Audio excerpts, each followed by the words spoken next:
நீ செத்து போன மாதிரி நடி.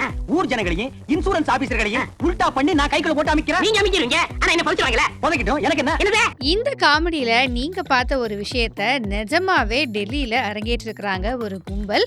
என்ன நடந்திருக்கு அப்படிங்கறத வாங்க விரிவா பார்க்கலாம். ஹரியானால ஒரு 4 பேர் ஒரு கார்ல இருந்து இறங்கி ஒரு சடலத்தை தகன மேடைக்கு கொண்டு போய் வச்சுட்டு அமைதியா நின்றுட்டு இருந்திருக்காங்க.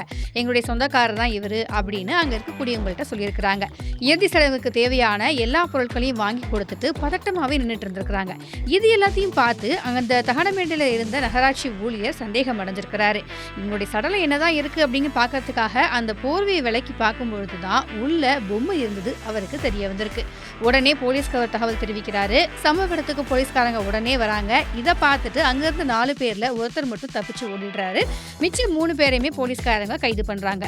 காவல் நிலையத்துக்கு கூட்டிட்டு போய் இவங்க 3 பேர்கிட்ட விசாரணை நடத்தினப்போ அதிர்ச்சிகரமான ஒரு தகவல் வெளியாகி இருக்கு. இந்த 3 பேர்ல ஒருத்தர் பேரு சோமானி. இவர் டெல்லியை சேர்ந்தவர். இவர் ஒரு டெக்ஸ்டைல் பிசினஸ் பண்ணிட்டு வந்திருக்கிறாரு. தொழில ஏற்பட்ட நஷ்டம் காரணமா இவர் ரொம்ப அவதி அடைஞ்சிருக்கிறாரு. அது மட்டும் இல்லாம 50 லட்சம் ரூபாய் கடனும் அவருக்கு இருந்திருக்கு. இதனால பல மாதங்களா மன அழுத்தத்துல இருந்திருக்கிறாரு.